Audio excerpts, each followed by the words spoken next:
আমাদের সাধন ঘোষ আর প্রণতি ঘোষের একটা শ্রুতি নাটক আছে।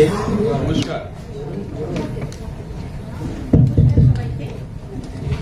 আমরা তো 75-এ ঢুকেছি, তখন আমাদের বয়স 17 কি 18 হায়ার সেকেন্ডারির পর, আর আমরা পাশ করেছি 5 বছর পর। আমি কিন্তু কেউ আমাকে কখনো যদি বলে তোমার বেশ বয়স হয়েছে বা বুড়ো লোক, আমি খুব খেপে যাই তার কাছে, কারণ আমার ইচ্ছে হচ্ছে আমি অন্তত 100 বছর পর্যন্ত বাঁচবো। এবং আমার বন্ধুদের আমি বলি যে you will celebrate my 100th birth anniversary with me. কিন্তু এখন আপনাদের সকলকে আমি আপনাদের সেই 18, 19, 20, 21, 22 এই সময়গুলোতে ফিরিয়ে নিয়ে যেতে চাই আমার ওয়াইফের সঙ্গে। প্রণতি। শ্রুতি নাটকের লেখক অজানা। স্বনামধন্য গৌরী ঘোষ ও পার্থ ঘোষকে শ্রদ্ধা জানিয়ে এই শ্রুতি নাটকটি উপস্থাপিত করার চেষ্টা করেছি আমরা। সময়ের অভাবে যেমন শুনেছি নাটকটি, তাকে অনেকটা সংক্ষিপ্ত করে উপস্থাপিত করার চেষ্টা করছি। ভুল ত্রুটি নিজ গুণে ক্ষমা করে নেবেন। যাদবপুরের ইঞ্জিনিয়ারিং এর প্রবেশে 50 বছর পূর্ণ হতে চলেছে। কর্মক্ষেত্রের তাগিদে পৃথিবীর নানা প্রান্তে উজ্জ্বল নক্ষত্ররা বিরাজমান। অনেকেই বাধাধরা কর্মক্ষেত্র থেকে অবসর নিয়ে বৃহত্তর কর্মজগতে পুনরায় প্রবেশ করেছেন। স্মৃতির টানে আজ তাই অনেকে একত্রিত হয়েছেন। এই আপাত একঘেয়ে নিস্তরঙ্গ জীবনে একটু নস্টালজিক হয়ে চলুন শ্রুতি নাটকের নায়ক নায়িকার সঙ্গে একটু বসন্তের হাওয়ায় ভেসে যাওয়ার চেষ্টা করি আমরা। একটি কাল্পনিক প্রেক্ষাপট। সালটা 1980। 70-এর অস্থিরতা স্তিমিত, 80-র দশকের শুভ সূচনা। যাদবপুরের ইঞ্জিনিয়ারিং এর ফাইনাল ইয়ার। কর্মক্ষেত্রে প্রবেশের মাপকাঠিতে অত্যন্ত গুরুত্বপূর্ণ বছর। জীবনের এহেন সন্ধিক্ষণে তরুণ ইঞ্জিনিয়ারিং জীবনে এলো বসন্তের মাতাল হাওয়া। সে সময় যখন মনের কথা মুঠোবন্দি দূরাভাসে পাঠানো যেত না। আর পারছি না, সারাটা দুপুর আজ পড়েছি। বাপরে, 4:50 এরকম জোর পড়া হলে আমার ফার্স্ট ক্লাসটা আর মারে কে? না, স্নান হয়নি, একটু স্নান করা দরকার। ও, টেলিফোন কে করলো আবার? হ্যালো, মানস মুকুল মুখার্জি আছেন? কথা বলছি, আপনি কে বলুন? আমি কেউ না। কেউ না? তবে মানস মুকুলের কাছে কি চাইছেন? আপনার কি দরকার? দরকার কিছু না। ফাজলামো হচ্ছে, আমি ছেড়ে দিচ্ছি। আরে শুনুন শুনুন, একটা কথা আছে। কি কথা? আপনি না খুব সুন্দর। তাই নাকি? হ্যাঁ, স্টিমার পার্টিতে আপনাকে দেখার পর থেকেই ভাবছি আপনাকে খবরটা দেওয়া দরকার। Steamer party? হ্যাঁ, সেদিন বিকেলে যখন আমরা পার্টি থেকে ফিরছিলাম, সূর্য পশ্চিমে হেলে গিয়েছিল, এই ঠিক যেমন এখন হেলেছে। আপনি স্টিমারের রেলিং এ ভর দিয়ে জলের দিকে তাকিয়েছিলেন। নীল কর্ডের প্যান্ট আর সাদা সিল্কের হাফ শার্ট পরেছিলেন, মনে আছে? আপনাকে ভারী সুন্দর দেখাচ্ছিল। তাই নাকি? ধন্যবাদ। Hello hello hello. ওহো, লাইটটা কেটে দিল নাকি? কিছুই কথা বলা হলো না, কে তা জানাও গেল না। স্টিমার পার্টির কথা যখন বলল, তার মানে আমাদের কলেজেরই মেয়ে হবে। কিন্তু কে হতে পারে? কলেজের এত মেয়ের মধ্যে কি করে বুঝবো আমি? কিন্তু এমন গানের মতো গলাই বা কার আছে? আবার ফোন বেজে উঠেছে। হ্যালো, মানস মুকুল মুখার্জি আছে? হ্যাঁ, কথা বলছি। আপনি কে বলুন? 5 দিন আগে ফোন করেছিলাম এই সময়, মনে নেই? খুব মনে পড়েছে। কিন্তু আপনি কে? আমি কেউ না। শুনুন, যদি কেউ না হন তাহলে কোনো ভূতের সাথে কথা বলার স্বাদ আমার নেই। এই ফোনটা রাখছি। এই শুনুন শুনুন, আজ কলেজে যাননি কেন? পড়ছেন না। তবে আপনি কে তাই ভাবছি। হ্যাঁ, সারাদিন।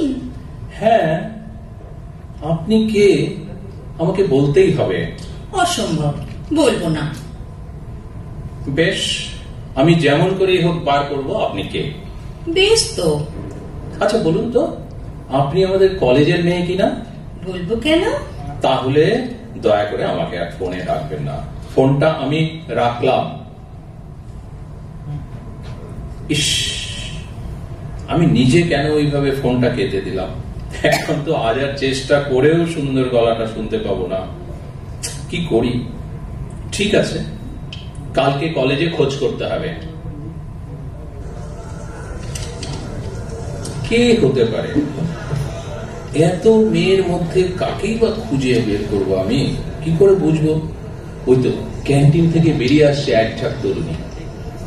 হ্যাঁ, আমার দিকে একবার তাকালো না, সে ফিক করে হাসি দিয়ে পাশ কাটিয়ে বেরিয়ে গেল। যাই, বাড়িতেই যাই।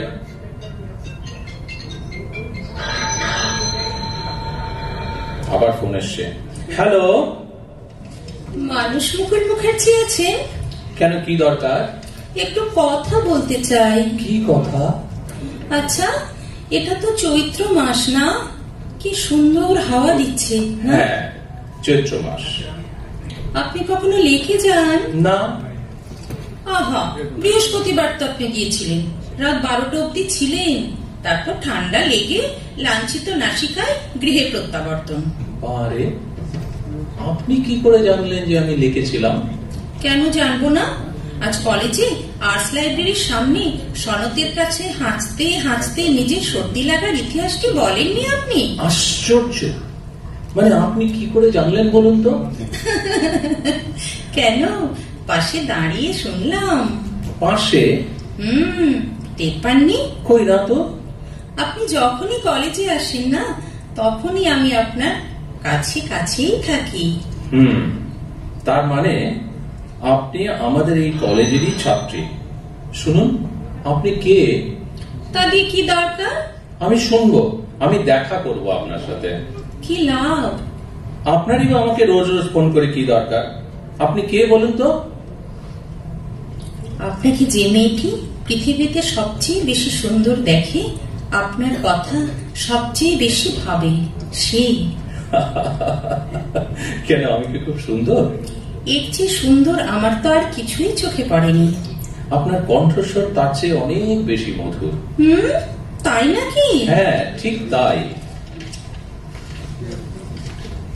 অবস্থা যে ভারী খারাপ। একটু তো খারাপ হবেই, তা না হলে রোজ রোজ কলেজের মেয়েদের ধীরে আপনাকে খোঁজ করি? তবে তাকে আর বেশি খারাপ করে কাজ নেই বাবা। তবে বলো, তুমি কি চাও? রোজ একবার কলেজে দেখা করতে, দেখতে, আর এই বিকেল 4:50 তোমার সাথে একটু কথা বলতে। ব্যাস, এই সব? এর চেয়ে বেশি লোভ করতে ভয় করে। কেন? তোমাকে যদি আর না পাই, আর কথা বলতে না পারি। কিন্তু তুমি যদি দেখা দাও, আরো সার্থক হতে পারে আমাদের এই, সুন্দর হতে পারে অনেক বেশি। যদি তা না হতে পারে, যদি তোমার আমাকে পছন্দই না হয়। পছন্দ তোমাকে? আমার মন ভোমরা। কেন, অসম্ভব কি? আচ্ছা কেন, তুমি কি খুব বিশ্রী দেখতে? তুমি কি খুব কালো? নিশ্চয়ই তোমার চুল খুব ঘন। তোমার চোখ দুটি নিশ্চয়ই খুব সুন্দর। তেমন জনরব তো কখনো শুনিনি। তবে কি তুমি? আমি তোমার বাংলাদেশের মেয়ে। সৃষ্টিকর্তা পুরো সময় দেননি আমাকে মানুষ করে গড়ে তুলতে। এই দুষ্টুমি করো না, সত্যি করে বলো। সত্যি, বিশ্বাস করো, সত্যি। আমি তোমার প্রেমে হব সবার কলঙ্ক ভাগী। এই দারুণ মিষ্টি গানের গলা তোমার তো। শোনো, আমার একটা কথা রাখবে? কি কথা? আগে বলো, রাখবে? আগে তুমি বলো কি কথা। আমাকে একটা গান শোনাবে। আমার ভীষণ ইচ্ছে করছে তুমি টেলিফোনে আমাকে একটা গান শোনাও। গান? মাথা খারাপ নাকি? আমি গান জানি না। কি অদ্ভুত আবদার তোমার, আমি টেলিফোনে তোমাকে গান শোনাবো? ঠিক আছে, পরের বার নিশ্চয়ই একদিন শোনাবো মশাই। শোনো, তুমি কিন্তু খুব একটা অন্যায়ের কাজ করছো। আমি যত মনে মনে আঁকড়াচ্ছি তোমাকে, আর ঠিক তত তুমি দূরে সরিয়ে নিচ্ছ নিজেকে। তুমি কি এখনো সত্যি জানতে দেবে না যে তুমি কে? অন্তত বলো কোন ইয়ারে পড়ো, তাহলেই বের করতে পারবে। আচ্ছা, তোমার কম্বিনেশন কি আছে সেটা বলতে হবে। অনার্স আছে? ইংলিশে। আচ্ছা, এবার আমি তোমাকে খুঁজে নেবই। দেখা যাক তোমার ভালোবাসার জোর। খোঁজই না বাবা একটু, কিন্তু দেখো সাপ খুঁজতে গিয়ে কেঁচো খুঁজে না বেরিয়ে পড়ে। আচ্ছা শোনো, আপাতত খোঁজাটা এখন বন্ধ রাখতে হবে। পরীক্ষা যে একেবারে মাথায় মাথায়, এই কয়েক মাস তো বইয়ের সাথে কোনো সম্পর্কই রাখতে দাওনি। এবার একটু না পড়লে যে ফার্স্ট ক্লাসটা পুরো হাতছাড়া হয়ে যাবে। ঠিক আছে বাবা, পরীক্ষার আগে আর ফোন করব না। না না না, তা হবে না। ফোন তোমাকে করতেই হবে রোজ, একদিনও যেন বাদ না যায়। বিকেল 4:50 ঠিক প্রথম দিন যেমনটি করেছিলে, মনে থাকবে? থাকবে। আচ্ছা, ফোনটা কেটে গেলে আবার ফোন আসছে। হ্যালো, কি ব্যাপার? আজ যে একেবারে 5 মিনিট লেট। তুমি কি ঘড়ি ধরে বসে থাকো নাকি? এখন 4:55। 4:45 থেকে এক একটা সেকেন্ড মনে হয় এক একটা বছর। আগে বলো, এত দেরি করলে কেন আজকে? কিছুতেই তোমার লাইন পাচ্ছিলাম না আজকে। কতক্ষণ চেষ্টা করে করে তবে তোমার লাইনটা পেলাম। আর আমার বাড়িতে তো তোমার মতন ফোন নেই, অনেক ঘুরে ঘুরে একটা ফোন করার জায়গা খুঁজতে হয় মশাই। ভাবতে বেশ ভালো লাগছে এই মুহূর্তটার কথা। কোন মুহূর্তটা? একটা ভীষণ ইচ্ছে নিয়ে তুমি আমাকে ফোন করার জন্য ঘুরে বেড়াচ্ছ এখানে ওখানে। একটু গর্বিত হবো না তার জন্য? কিন্তু আমি তোমাকে ফোন করেছি কনগ্রাচুলেট করার জন্য। কেন? আমি আবার কি ভালো কাজ করলাম? তুমি যে এত ভালো কবিতা বলতে পারো তা তো জানতাম না। আমার কবিতা তুমি শুনলে কোথায়? কেন? কলেজে সোশ্যালে। তুমি ছিলে কলেজ সোশ্যালে? হ্যাঁ ছিলাম, মানে রীতিমতো আমায় তার জন্য সংগ্রাম করতে হয়েছে। সেদিন আমার মামাতো বোনের বিয়েতে তোমার জন্য যাওয়াই হলো না, জানো? সত্যি বলছো? আমার কবিতা শোনার জন্য তুমি কোথাও যাওনি? আগে হ্যাঁ মশাই, ঠিক তাই। পরীক্ষা তো এবার শেষ হয়েছে, এবার শান্তি তো। ফার্স্ট ক্লাস তো পাচ্ছ, খাওয়াবে না? হ্যাঁ, ফোনের ভেতর খাওয়ানো গেলে নিশ্চয়ই খাওয়াবো। আহা, ফোনের ভেতর কেন বাবা, একদিন নিমন্ত্রণই করো না। এই শোনো, কাল কি হয়েছে জানো? বাবা তলব পাঠিয়েছিলেন, বললেন বিলেত যাওয়ার জন্য তৈরি হও, আর মায়ের প্রস্তাব বিবাহ। বাহ, এ তো খুব আনন্দের কথা। ঠাট্টা হচ্ছে? একেবারেই না। তারপর কি হলো বলো? আমি বললাম বিলেতেও যাব না আর বিয়েও করব না। মা বাবা দুজনেই রেগে বাড়ি থেকে বেরিয়ে গেলেন। খুব অন্যায় করেছ। আচ্ছা, এটা কি সত্যি তোমার মনের কথা? মনের কথা কি কাউকে বলতে আছে?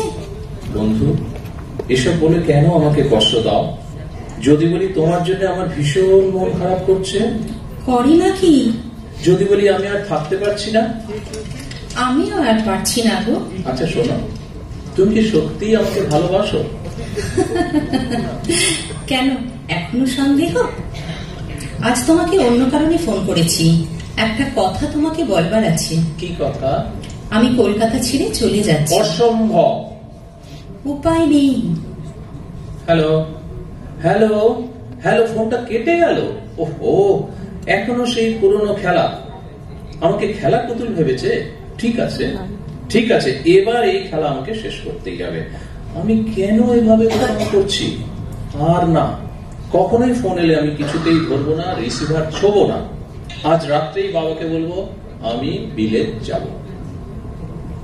মা, একটু বেরোচ্ছি আমি, বন্ধুরা কেউ এলে বলে দিও আমি কফি হাউসে আছি।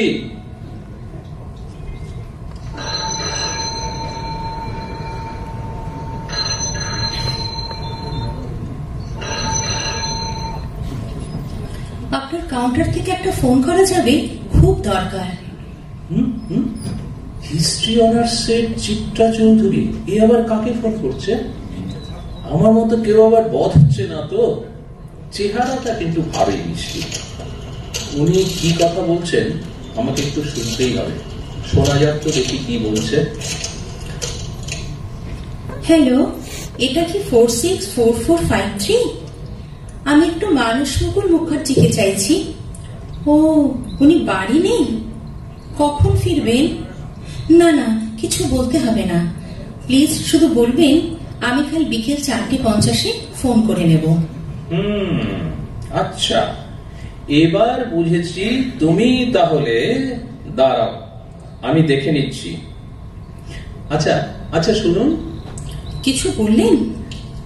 বললাম তুমি মানে শ্রীমতী চিত্রা চৌধুরী, অর্থাৎ কলেজের সবচেয়ে মিষ্টি মেয়ে, হিস্ট্রি অনার্সের তথাকথিত হরিনাভি কি মানস মুকুলের মন ভোমরা? এ মা, কি ভীষণ লোক আপনি।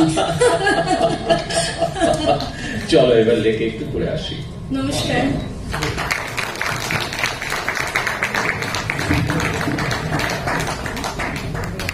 আমরা কিন্তু অনেক আগে প্রোগ্রামটা সেরে ফেলেছি, টাইমের অনেক। Thank you. কারণ আমি ঠিক 2 মিনিট টাইম নেব। 2 মিনিট এই নস্টালজিয়ার। প্রথম যখন আমরা মিটিং এ বসি, ফার্স্ট আমার খুব ভালো লাগছে এই হলটা আমি বুক করেছিলাম তখন প্রায় বছর খানেক। আমাদের প্রেসিডেন্ট বললেন ঠিক আছে 6 মাস আমরা টাইম নিই, কিন্তু আজকে আমরা বুকটা করে রাখলাম। এবং I am very thankful to president. President ছিলেন এখানে, ওকে, যে আমাদের সেই ডেটটাই পাওয়া গেছে। আর সেকেন্ডলি আরেকটা কথা, আজকে আমি একটা মেসেজ পাঠিয়েছি সবাইকে, আমার বন্ধুদের। আমি চেষ্টা করছি এই waste management and circular economy এটা স্কুল চিলড্রেনদের মধ্যে ছড়িয়ে দিতে। আমার সঙ্গে এখন প্রায় 2,10,000 স্কুল স্টুডেন্ট এবং টিচার্স তারা কাজ করছেন waste management, waste segregation and circular economy. 156টা স্কুল, 157টা স্কুল কান্ট্রিতে, এবং ইন্দোনেশিয়া, নেপাল, নরওয়ে, এই 3টে কান্ট্রিতে অলরেডি আমাকে বলেছে তারা স্কুলে ইমপ্লিমেন্ট করতে চায়। আমার রিকোয়েস্ট আপনাদের সকলের কাছে, দেখুন সাস্টেনেবল ডেভেলপমেন্ট যদি করতে হয় তাহলে বাচ্চাদের আগে এটার উপরে ট্রেনিং দিতে হবে। আপনাদের কারো কোনো স্কুলে কোনো কন্ট্যাক্ট যদি থাকে, কেউ যদি চান কোনো স্কুলে এই মিশনটা catch them young, zero waste and circular economy campus শুরু করতে চান, কাইন্ডলি আমায় বলুন, we will be helpful for that. Thank you very much. Thank you.